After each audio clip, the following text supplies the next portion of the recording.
দেখো বাছা, এতদিন ছোট অনাথ শিশু বলে গ্রামের সবাই তোমাদের দেখেছে, কিন্তু আর নয়।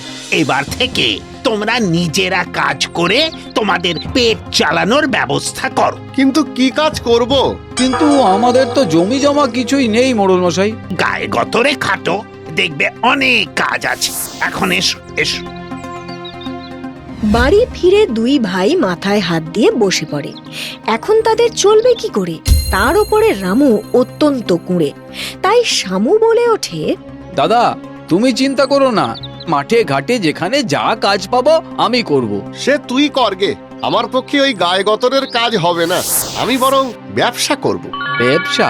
তার জন্য তো টাকা লাগবে, মানে মূলধন। সেটা কোথায় পাবে? মোড়ল মশাইয়ের কাছে যাব ধার চাইতে। দেবেন মোড়ল মশাই? কেন দেবেন না? কিন্তু রামুর প্রস্তাব শুনে মোড়ল মশাই একেবারে তেলে বেগুনে জ্বলে উঠলেন। তাগড়া জোয়ান গতর খাটিয়ে রোজগার করবে, তা না ব্যবসার জন্য অর্থ চাইতে এসেছ। খবরদার, ভবিষ্যতে যেন এ মুখ আর না দেখি। ব্যাস, রামুর সব আশা শেষ। ওদিকে শামু মুটেগিরি করে রোজগার করে আনে, আর রামু শুয়ে বসে খায়।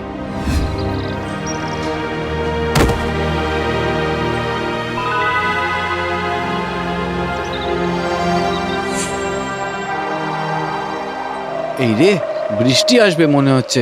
তাড়াতাড়ি বাড়ি যাই, গিয়ে আবার রান্নাও করতে হবে।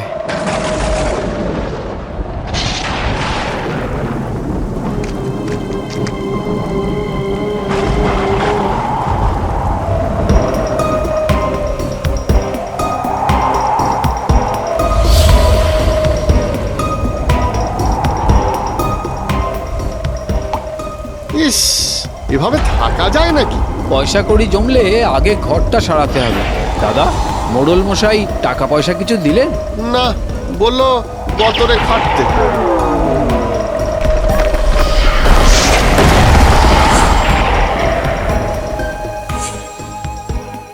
উফ, খিদেতে একেবারে পেট জ্বলছে। কিন্তু উনুনটা তো ভেঙে গেল। আগে মাটি খুঁড়ে উনুন বানাতে হবে।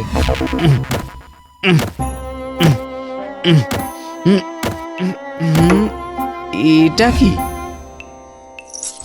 আরে, সোনার হার মনে হচ্ছে।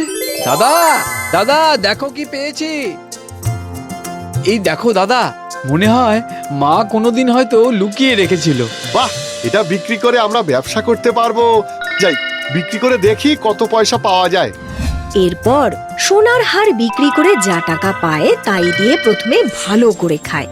তারপর দুজনে মিলে চিন্তা করে কি ব্যবসা করবে তারা। দাদা, কিসের ব্যবসা করবে? সরাইখানা খুলবো। রাস্তার পাশে বাড়ি আমাদের, দেখবি অনেকে খেতে আসবে। তুই রাঁধবি আর আমি হিসেব রাখবো। বেশ, তাই হবে দাদা। বাড়ি সারিয়ে দুই ভাই মিলে সেখানে সরাইখানা গড়ে তোলে। যাত্রীদের পথ দেখিয়ে নিয়ে আসে রামু। ওই হিসেব নিকেশ রাখে। শামু বাজার থেকে রান্না বান্না, বাসন মাজা সব কাজ করে। আসুন আসুন, খেয়ে যান খেয়ে যান। ভাত ডাল পোস্ত মাছ, আসুন আসুন। খাওয়ার পর শান্তিতে বিশ্রামও নিতে পারবেন।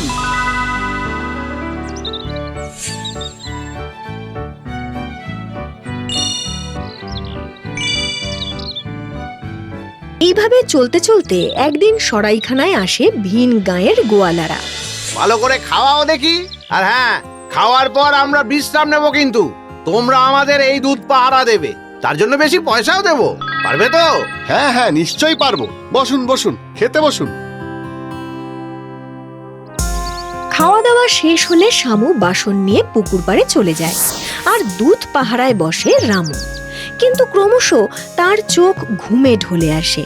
ও একসময় ঘুমিয়েও পড়ে, আর যথারীতি বিড়াল এসে দুধ খেয়ে ঘরময় দুধের কলসি উল্টে দিয়ে চলে যায়। জি জি জি জি জি, এই পাহারা দেওয়ার নমুনা। আরে শহরে গিয়ে এখন কি বেচবোটা কি? কি হয়েছে? দেখো দেখো, তোমাদের দায়িত্ব দেখো। আগে জানলে এখানে ঢুকতামই না। কত ক্ষতি হলো আমাদের জানো? আমাদের ক্ষতিপূরণ দিতে হবে, নইলে নইলে তোমার দাদাকে তো মারবই। তারপর তোমাদের এই সরাইখানা আমি ভেঙে গুড়িয়ে দেব। না না না, দয়া করে এমন করবেন না। আপনাদের ক্ষতিপূরণ আমি দিয়ে দিচ্ছি। কি আর করে রামু, ক্যাশ বাক্স খুলে গোয়ালাদের অর্থ মেটায়। গোয়ালারা চলে গেলে শামু জানতে চায়, কি করে এমন হলো দাদা? ঘুমিয়ে পড়েছিলাম রে ভাই। এর কয়েকদিন পরে এলো এক সোনার কারবারি। খাওয়া দাওয়ার পরে ট্যাঙ্কের থেকে সোনার থলি বার করে বলে, শোনো হে, এগুলো রাখো, সাবধানে রেখো, বিকেলে উঠে আমি নিয়ে যাব। আগে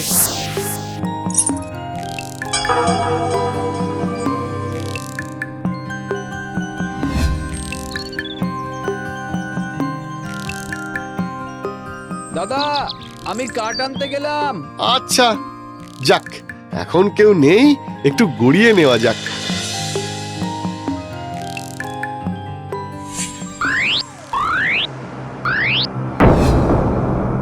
ব্যাস বিকেল হতেই সে কি হই হই রই রই কাণ্ড, খোঁজ খোঁজ, কিন্তু কোথাও যখন সোনার থলি খুঁজে পাওয়া গেল না, তখন তো সোনার কারবারি রেগে লাল। হ্যাঁ, পথের ধারে সরাইখানা খুলে চুরি করা হচ্ছে, চোর কোথাকার! না না, বিশ্বাস করুন, আমি ও থলিতে হাতে দিইনি। কিন্তু আমি তো ওই থলি তোমার হাতে দিয়েছিলাম হে। হ্যাঁ, গেল কই? আমি তো ওই কুলুঙ্গিতে রেখে দিয়েছিলাম। চলো, আজই তোমায় কোতোয়ালে দেব, তখন দেখবে ঠিক থলি বেরিয়ে পড়বে। চলো চলো। কি হয়েছে দাদা, কি হয়েছে? চোর, তোমরা দুই ভাই মিলে চুরি করেছো আমার সোনার থলি, চোর কোথাকার! না না ভাই, আমি চুরি করিনি, আমি শুধু ঘুমিয়ে পড়েছিলাম। আমি জানি দাদা, শুনুন শুনুন না, আমার দাদা চোর না, শুনুন শুনুন। আহ! চোরের মায়ের আবার বড় গলা। শোনো, হয় আমার ক্ষতিপূরণ দাও, নইলে তোমাদের দুজনকেই আমি কোতোয়ালিতে দেবো। হ্যাঁ, অগত্যা কি আর করে শামু, যা জমানো অর্থ ছিল সব শ্যাকরার হাতে তুলে দেয়। তারপর কষ্টে সৃষ্টে চলতে থাকে সরাইখানা। দিনের পর দিন এভাবেই কেটে যায়। একদিন শামু যখন বাজারে, তখন আসে কিছু সন্ডা মার্কা লোক। এসেই তারা বলে, খুব খিদে লেগেছে, খেতে দাও। না মানে, এখন তো খাবার নেই। এই মানে কি, আবার চাপাও? এই তোরা বস এখানে, এখানে খাওয়া দাওয়া করে বেরোবো। শোনো, ভাত ডাল আলু সিদ্ধ আর ঝাল ঝাল করে মাছের ঝোল রাঁধো। ঝোল ডাল? না মানে, আমি তো... এই বস্তাটা আনতো। আজ খাবার যদি না পাই, তাহলে এই বস্তায় হাত মুখ বেঁধে সোজা নদীর জলে ফেলে দেবো। কি সর্বনাশ! ভাইরে, কেন যে তোর কাছে রান্নাটা শিখে নিলাম না। হায় হায় হায়। ভয়ে ভয়ে রামু উনুনে কয়লা দেয়। ধোঁয়ার চোটে চোখের জলে নাকের জলে হয়ে ওঠে। উনুন ধরে গেলে ভাত বসায়। উফ, কি পরিশ্রম! ভাই, আগে বুঝিনি যে তুই এত পরিশ্রম করিস। কি ঝক মারি! আজ যদি প্রাণে বেঁচে যাই, তবে তোর কাঁধে কাঁধ মিলিয়ে কাজ করব। ডাল, ডাল কই? ওদিকে ডাল খুঁজতে গিয়ে ভাত যায় পুড়ে। এ হে হে হে, পোড়া গন্ধ বেরিয়েছে রে। ভাইরে, তাড়াতাড়ি ফিরে আয় তুই। এই কি হলো, কত দূর? হুঙ্কার শুনে ভয়ে হাত কেঁপে যায় রামু। ব্যাস, ভাতে জল দিতে গিয়ে জল পড়ে যায় উনুনে। উনুন যায় নিভে। এই এই, যা যা যা যা যা, গেল, নিভে গেল। আজ আমাকে আর কেউ রক্ষা করতে পারবে না। এই খেতে দাও। যাই যাই। ওরা ভাত দেখে সর্দারের তো মাথায় রক্ত চড়ে যায়। এই এটাকে বাঁধ, ঢোকা বস্তায়। বাঁচাও বাঁচাও, ভাই ভাই, বাঁচাও, আমাকে বাঁচা।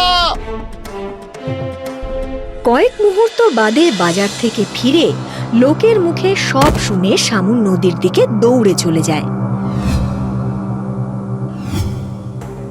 ক্ষমা করুন, ক্ষমা করুন, দয়া করে আমার দাদাকে ছেড়ে দিন। আমি কথা দিচ্ছি, আপনারা যা চাইবেন তাই দেব। ঠিক বলেছিস। দেখ, খিদে পেলে আমার কিন্তু মাথা ঠিক থাকে না। হ্যাঁ, চলুন আমার সরাইখানায়, 1 ঘন্টার মধ্যে আমি সব করে দেব।